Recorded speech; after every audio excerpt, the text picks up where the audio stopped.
प्यारे बच्चों നമസ്തേ welcome back to Hindi learning class. Dear students, ഇന്നത്തെ ക്ലാസ്സിൽ നമ്മൾ പഠിക്കാൻ പോകുന്നത് വിഭക്തി പ്രത്യയ്, പ്രിപ്പോസിഷൻ. എന്താണ് വിഭക്തി പ്രത്യയ്?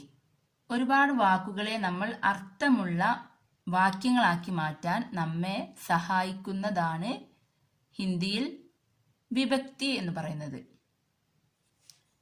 ഇവിടെ ഒരുപാട് വിഭക്തി പ്രത്യയങ്ങളുണ്ട്. വിഭക്തി പ്രത്യയം എന്നാൽ എന്താണെന്ന് എല്ലാവർക്കും മനസ്സിലായോ? വേർഡ്സിനെ മീനിങ് ഫുൾ ആയിട്ടുള്ള സെന്റൻസ് ആക്കി മാറ്റാൻ നമ്മെ ഹെൽപ്പ് ചെയ്യുന്നതാണ് ഹിന്ദിയിൽ പ്രത്യയ് എന്ന് പറയുന്നത്. ഫോർ എക്സാമ്പിൾ, ഞാൻ കുറച്ച് വേർഡ്സ് പറയാം. ഞാൻ, വീട്, 9 മണി, തിരിച്ചെത്തുക. ഇത് കുറച്ച് വാക്കുകളാണ്. ഇതിനെ നമുക്ക് എങ്ങനെ മീനിങ് ഫുൾ ആയിട്ടുള്ള ഒരു സെന്റൻസ് ആക്കി മാറ്റാം? എങ്ങനെ മാറ്റും? ഞാൻ വീട്ടിലേക്ക് 9 മണിക്ക് തിരിച്ചെത്തി. ആദ്യം ഞാൻ പറഞ്ഞത് ഞാൻ, വീട്, 9 മണി, തിരിച്ചെത്തുക എന്ന് മാത്രമാണ്.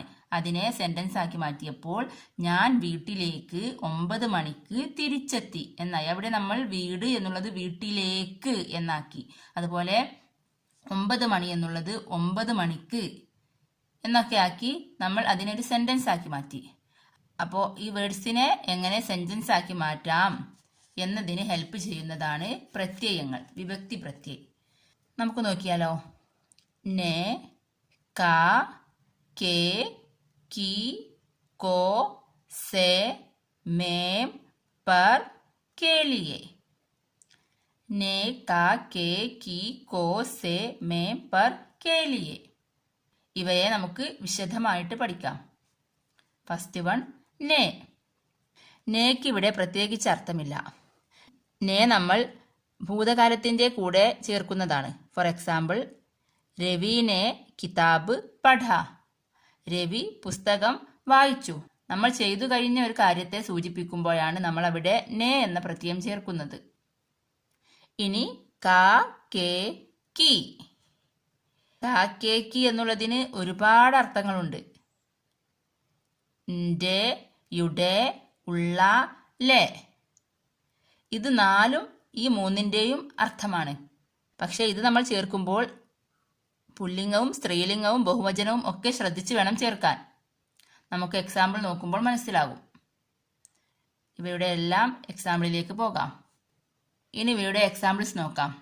എല്ലാവരും ഇത് നന്നായിട്ട് ശ്രദ്ധിക്കണേ, അപ്പോൾ ഏകദേശം ഒരു ഐഡിയ കിട്ടും. കാ, കായുടെ എക്സാമ്പിൾ, വഹ് റീന കാ ബേട്ടാ ഹേ. അവൻ റീനയുടെ മകനാണ്. വഹ് എന്ന് പറഞ്ഞാൽ അവൻ, റീന അക്ക എന്ന് പറഞ്ഞാൽ റീനയുടെ. കണ്ടില്ലേ, യുടെ. ഇവിടെ യുടെ എന്നാണ് വന്നത്. അപ്പോൾ നമ്മൾ ഇവിടെ ക എന്നാണ് ഉപയോഗിച്ചത്. ബേട്ടാ ഹേ, മകനാണ്. ഇവിടെ എന്തുകൊണ്ടാണ് നമ്മൾ ക ഉപയോഗിച്ചത്?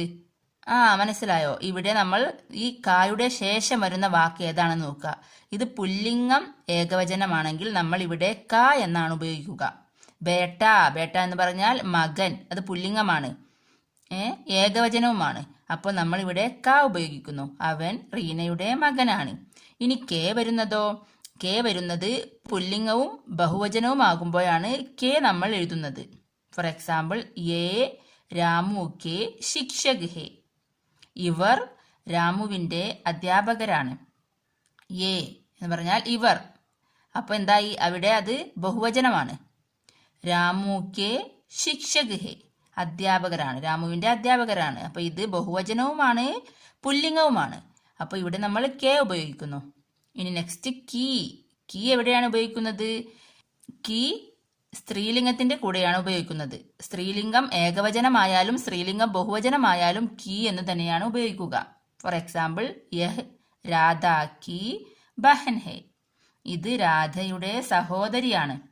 അപ്പൊ നമ്മൾ കീയുടെ ശേഷം വരുന്ന വാക്ക്, കീയുടെ മുന്നേ വരുന്നതല്ല നോക്കേണ്ടത്.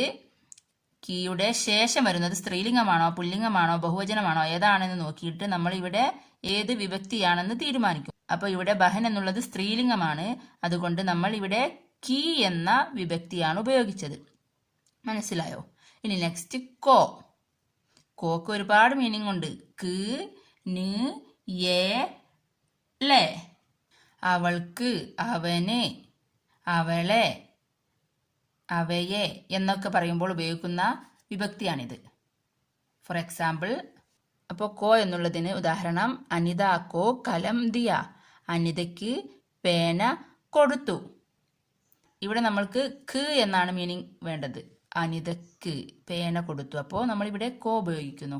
നെക്സ്റ്റ് സേ, കാൾ, കൊണ്ട്, ഓട്, മുതൽ, ഇൽ നിന്ന്.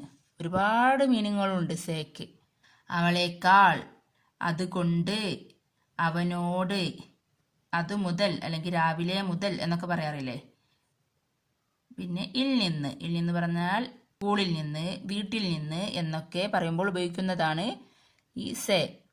ഇനി ഒരു എക്സാമ്പിൾ നോക്കാം.